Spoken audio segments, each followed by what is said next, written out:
Assalamualaikum warahmatullahi wabarakatuh. Salam sejahtera untuk kita semua. Sebelum saya memaparkan materi yang saya ampu, izinkan saya memperkenalkan terlebih dahulu. Nama saya Erni Rukmana SGZ MSI yang merupakan dosen tetap Prodi Gizi di Universitas Negeri Medan. Saya lulusan dari Universitas Diponegoro, Sarjana Gizi. Kemudian saya melanjutkan kembali di Institut Pertanian Bogor di Magister Science di bidang gizi. Dalam kesempatan kali ini, saya akan memaparkan tentang mata kuliah penilaian status gizi. Mata kuliah penilaian status gizi merupakan mata kuliah wajib prodi yang terdiri dari 3 SKS, 2 SKS teori dan 1 SKS praktikum yang berada pada semester 3. Diharapkan mata kuliah ini memberikan kemampuan kepada mahasiswa untuk dapat melakukan pengukuran antropometri, pengukuran ukuran tubuh, komposisi tubuh, indeks antropometri, biokimia, fisik dan klinis, asupan di tingkat individu, rumah tangga sampai dengan nasional, dan aplikasi lapangan yaitu Posyandu.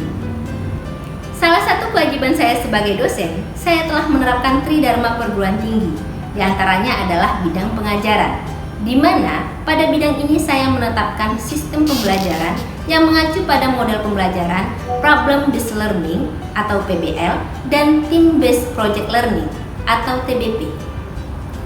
PBL merupakan model pembelajaran yang mengutamakan seberapa aktif peserta didik dalam berpikir kritis dan selalu terampil. Sedangkan TBP adalah metode yang dibangun atas kegiatan pembelajaran dan tugas nyata berbasis proyek. Di mata kuliah ini, mahasiswa akan turun lapangan ke Posyandu.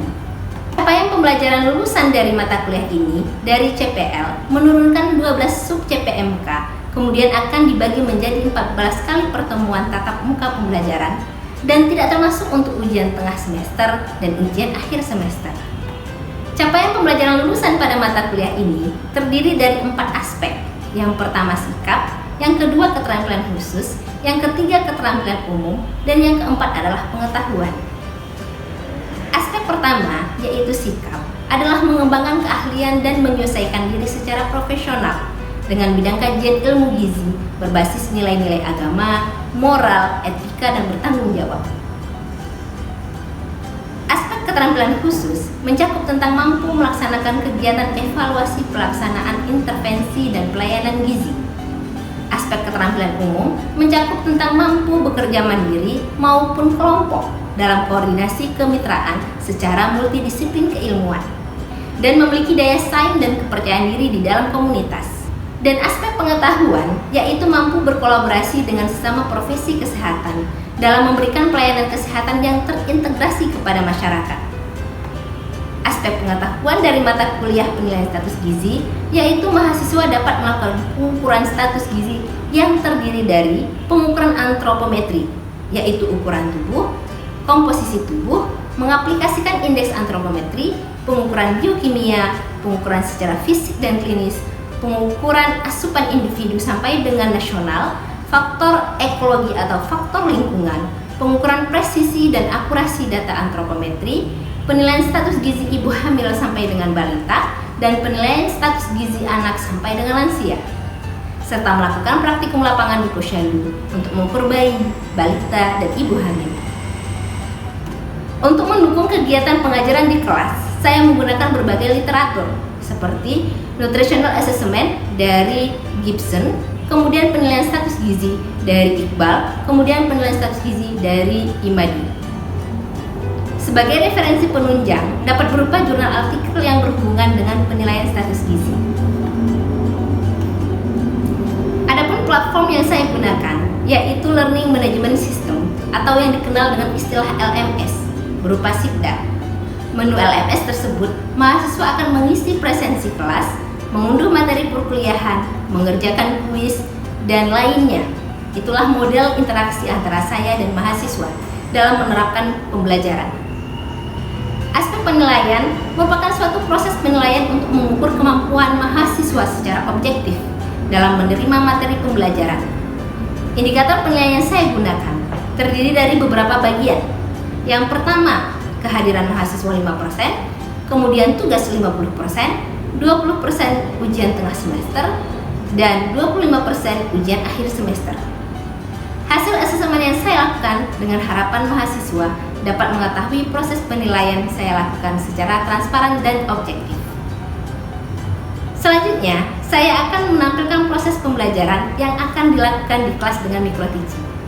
Selamat menyaksikan.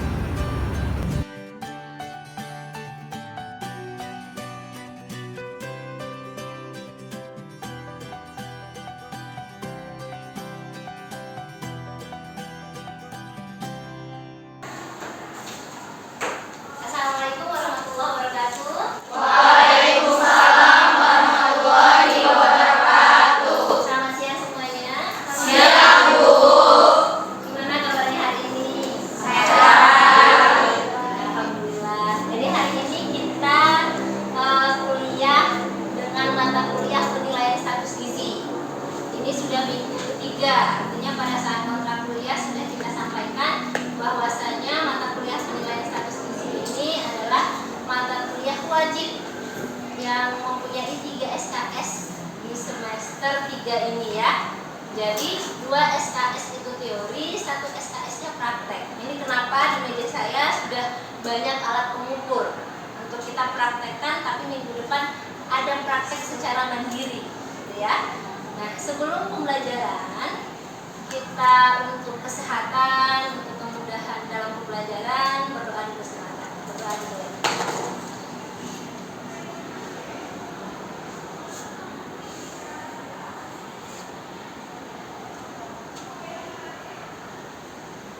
Berdoa selesai.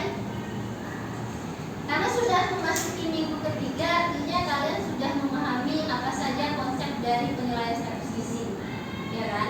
Dan di materi ini sebenarnya standar kompetensinya kalian bisa mempelajari konsepnya dulu, baru secara fisik klinis, secara asupan, secara ekologi itu kita akan praktekkan di mata kuliah penilaian status gizi. Nah, pada saat ini materi ukuran tubuh nanti terbagi menjadi 2 materi. Artinya tidak semua kita selesaikan hari ini. Karena banyak. Karena kita harus tahu konsepnya dulu, baru cara pengukuran, menggunakan kita praktikum secara mandiri, gitu ya. Jadi ukuran tubuh yang pertama ini harus paham dulu kita konsep yang minggu lalu. Jadi kita harus review nih. Minggu lalu kita perkuliahannya terkait dengan apa yo? Terkait dengan istilah gizi dan antropometri. Nah, karena udah memasuki antropometri nih, nah siapa yang tahu terkait dengan pengertian antropometri? Oke, silahkan berdiri. Ya, namanya dulu ya, biar teman-temannya tahu semua lagi. Nama saya Aurasiani Putri. Menurut saya pengertian antropometri adalah ilmu cabang ilmu mempelajari tentang dimensi tubuh manusia. Terkait dengan dimensi tubuh manusia, sudah tepat? Sudah. Oke, sudah. Terima kasih Aura. Sekarang terkait kelebihan dan kekurangan antropometri. Oke, namanya ya silakan berdiri. Saya Bima Tumaker. Menurut saya keunggulan antropometri itu mudah sederhana dalam melakukannya, aman dan dapat dilakukan dalam jumlah yang besar. Kalau kekurangannya itu hasilnya tidak bisa cepat untuk diterima. Oh, tidak bisa cepat untuk diterima. Ada lagi nggak kekurangan? Mungkin dari saya. Itu saja kekurangannya antropometri. Macam-macam ukuran tubuh. Kita sudah pelajari, siapa yang bisa yuk? Jadi macam-macam ukuran tubuh itu terbagi jadi 2, yaitu Dibagi jadi 2. linier dan massa jaringan. Linier dan massa jaringan. Terus Linier contohnya itu ada tinggi badan. ada kepala. Terus cara massa jaringan? Untuk massa jaringan yaitu ada berat badan, Berat badan, tingkah lengan atas, tingkah lengan atas, dan tebal lemak. sama tebal lemak. Untuk hari ini kita akan mempelajari ukuran tubuh yang pertama. Ukuran tubuh yang pertama yang akan kita pelajari adalah tinggi badan, termasuk nanti panjang badan ya. Kemudian untuk secara linier ini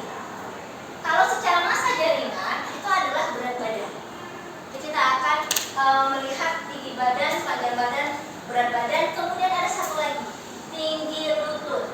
Ini akan dilihat dari kondisi tertentu pasien. Ya. Nah, untuk itu setelah kita review nih, sudah pada paham semua antropometri itu apa, kemudian kelebihan dan kekurangannya, kemudian macam-macam pengukurannya. Kita satu persatu ya kita lihat ya. Timbangan digital injak gitu ya, tinggal kita letakkan saja, kemudian ada klien kita atau responden kita, kemudian tinggal diinjak saja muncul gitu. Tapi udah lah ya gitu ya untuk pengukuran berat badan, tapi kalau tidak diperhatikan perintil-perintilnya itu tidak akan sesuai dengan penimbangan. Jam tangan, terus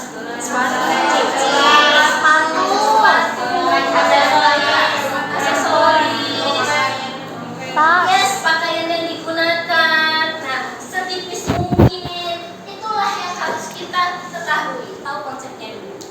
Jadi, berat badan itu menggambarkan jumlah otot, lemak, air, dan massa tulang semuanya. Jadi berapa beratnya, ya? Kemudian pengukurannya secara periodik dapat digunakan mendeteksi KEP apa KEP? Ya, kekurangan energi protein pada anak yang diindikasikan dengan kenaikan berat badan yang tidak mencukupi. Misalnya nih, ada bayi balita, dianya dilihat di posyandu berat badannya tidak meningkat, ya kan? Garis merah. Nah, itu mendeteksi KEP, adanya kekurangan energi protein. Jadi ditampilkan dalam bentuk indeks seperti berat badan per usia, berat badan per tinggi badan, dan indeks massa tubuh. Kemudian untuk berat badan sendiri kan tidak hanya kita dewasa ya untuk ukur, pasti anak-anak juga pentingnya melihat berat badannya kurangkah, gizi burukkah, ya. Nah, bagaimana cara? Ya, benar sekali. Jadi tinggal timbang ibu dan bayinya, kemudian baru si ibunya, tinggal dikurangin saja. Karena kenapa? Biasanya bayi itu akan nangis gitu ya, ditaruh di gaji dia nangis, ditaruh di timbangan dia nangis, nyamannya sama ibunya, makanya dengan timbangan digital. Nah, ini adalah alat-alat untuk timbangan berat badan ya. Sekarang panjang badan dan tinggi badan. Panjang badan dan tinggi badan. Jangan dulu lihat slide-nya. Apa beda panjang badan dan tinggi badan? Kalau panjang badan ya buat bayi jadi seperti itu, kalau tinggi badan buat kita yang pakai microdose. Ya, benar sekali. Jadi panjang badan istilah biasanya pada bayi atau balita yang memang tidak bisa berdiri, berbaring dan kurang dari 2 tahun. Nanti kita praktekkan di sini. Di sini ada panjang badan, infantometer namanya, portable merek Setka, ya kan? Kemudian satunya lagi juga disiapkan ya. Nah, nanti kita praktekkan ya.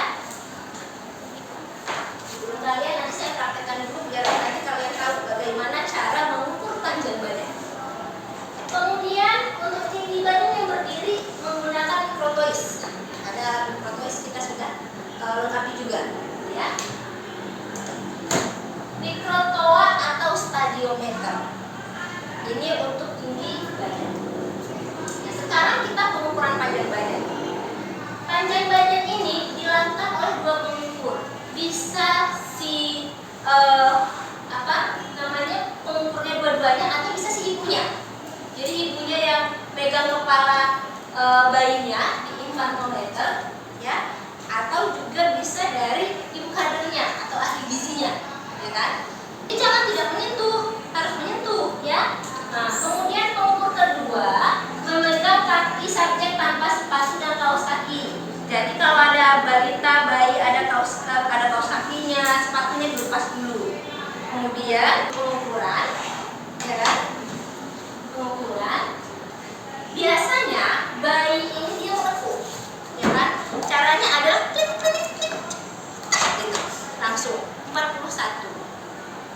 Nanti kita praktekkan, saya mau lihat apakah kalian sudah bisa atau tidak. Ini sudah saya praktekkan, tinggal microtoys yang dulu kita praktekkan ya, tinggi badan sama berat badan. Nah, ini posisinya ya, tadi kepala harus menyentuh headboard, kemudian kaki ini harus lurus, ya, kemudian tarik. Ini penelitian saya ceritanya. Dengan 350 bayi usia 6 sampai 24 bulan. Saya dulu mengukur panjang badan menggunakan lane board atau papan pengukur yang seperti ini. Nah, cara mengukur tinggi badan. Nanti kita praktekkan ya. Di belakang sudah saya sediakan untuk mikrotoisnya. Caranya pengukuran ditempatkan pada lantai yang horizontal. Jadi jangan dalam keadaan lantainya tidak rata. Kemudian tempelkan mikrotois sepanjang 2 meter yang dimulai dari bawah. Jadi jangan kalian masangnya kebalik gini. Itu kebalik. Dari bawah itu berarti dari bawah sini ya. Nah, kemudian tinggal ditarik, ya. Kemudian subjek menggunakan pakaian seminimal mungkin, berdiri lurus tegak. Pandangan ke depan, jadi mata dan telinga itu ke depan. Kemudian untuk bagian kepala, kemudian bahu, kemudian pantat, betis, tumit menempel ke dinding. Ini sangat harus diperhatikan. Kalau tidak nanti dia agak ke depan, tidak menempel, terus menunduk, itu sudah beda. Kalau kita sudah rehabilitasi. Kemudian posisi lengan tergantung bebas di samping paha, jangan sampai gini-gini, ya, bebas. Kemudian mulut proteis diturunkan hingga menyentuh ubun-ubun dan subjek dalam keadaan inspirasi. Lihat ukuran dan dokumentasikan. Terakhir, tinggi lutut. Sebelum terakhir tinggi lutut ini, saya mau menampilkan video tinggi lutut. Pengukurannya 90 derajat.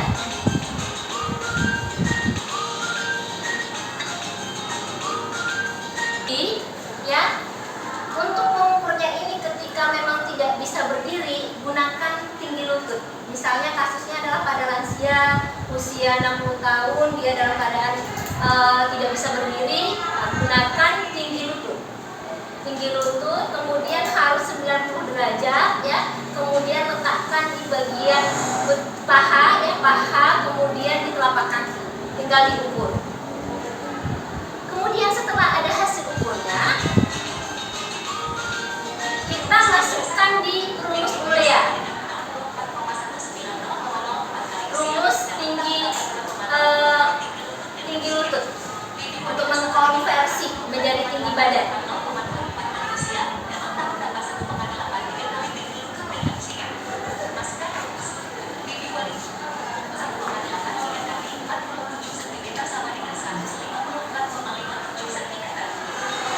Jadi tinggi badannya nanti sudah tahu kita ya. Kemudian kalau misalnya memang lansianya osteoporosis atau nggak ada gangguan lain, misalnya untuk kasus-kasus dianya kecelakaan, bisa kan?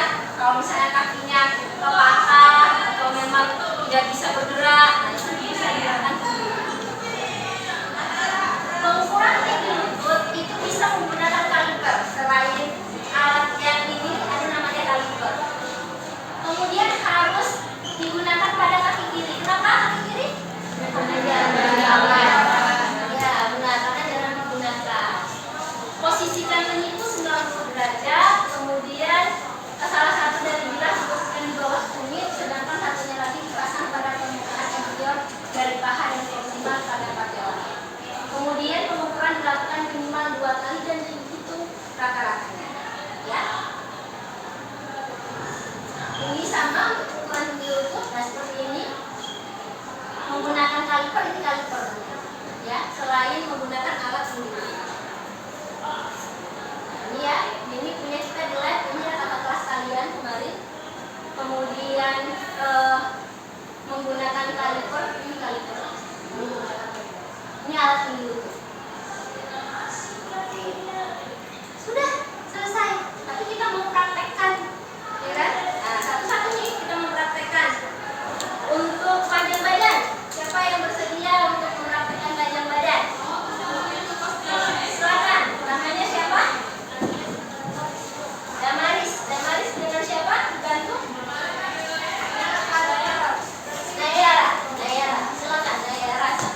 Damaris. Dikasih kaki Bu gitu. Kita ukur dulu panjang badannya.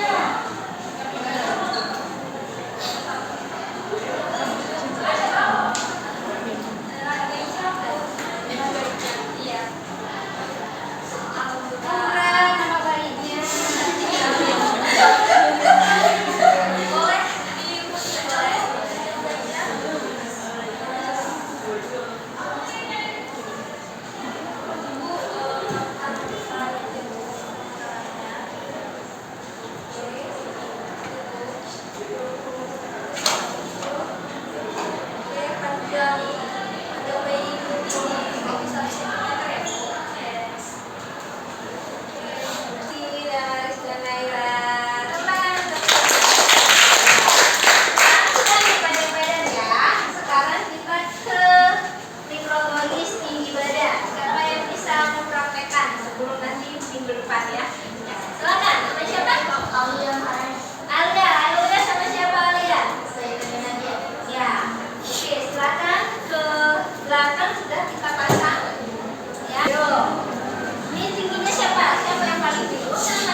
Pakai bangku, benar sekali. Ya sudah, yuk praktekkan sekarang. Oke. Nah, pengukuran dilakukan di lantai yang datar dan dinding yang datar. Selanjutnya pastikan kepala responden, bahu, pantat, betis, dan tumit itu mengenai tembok. Nah, selanjutnya tangan responden menjuntai di samping paha. Selanjutnya perhatikan tarik mikroforis hingga menyentuh ujung responden. Ada di depan. Dapat dilihat tinggi responden di sini 154. Oke, 154.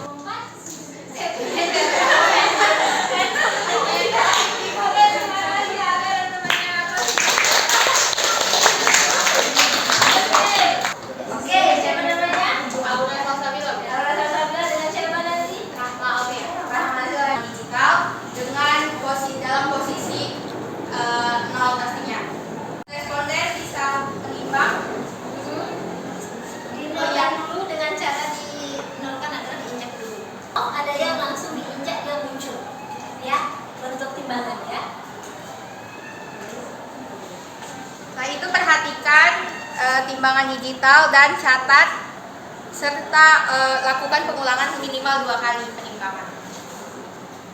Cukup Pak? Ya, oke. Silakan kesananya siapa? Nabila Anjani. Nabila Anjani. Nabila Anjani. Ininya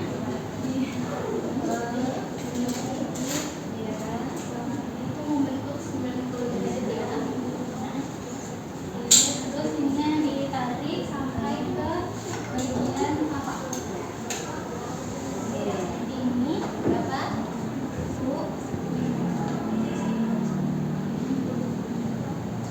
Ini tinggi lututnya 46,5 cm. Nah, ya, karena sudah saya sediakan untuk untuk panduannya sendiri, ya, bisa dilihat di sini. Nah, sekarang di akhir-akhir ini ada pertanyaan kah untuk soal kata Damaris? Tadi kan kita udah mengukur panjang bayi. Saya mau bertanya pada Ibu ke apa dan bagaimana cara yang harus kita lakukan atau tipsnya kalau bayinya itu rewel. Benar, paling susah itu bayi balita ya. Jadi pengalaman saya waktu tesis dulu dengan 350, saya harus menghadapi bayi balita yang menangis saat itu. Tekniknya adalah dampingi dengan ibunya. Itu yang paling nyaman.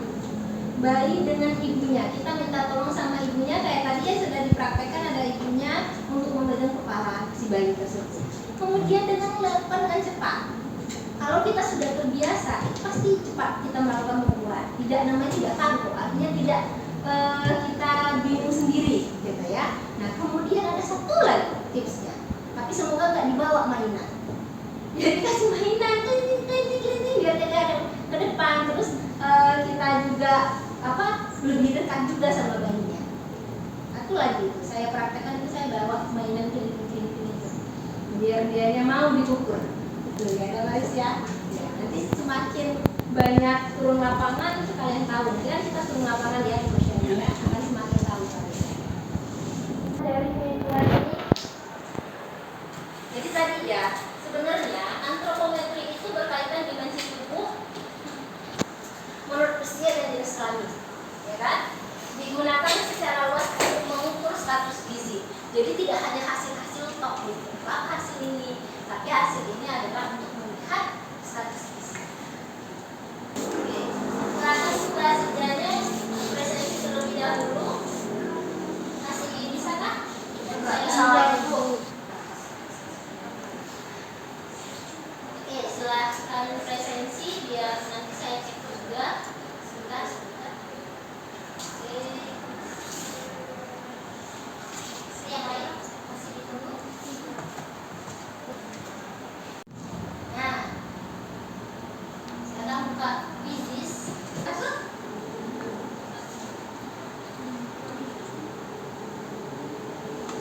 Kita mulai ya.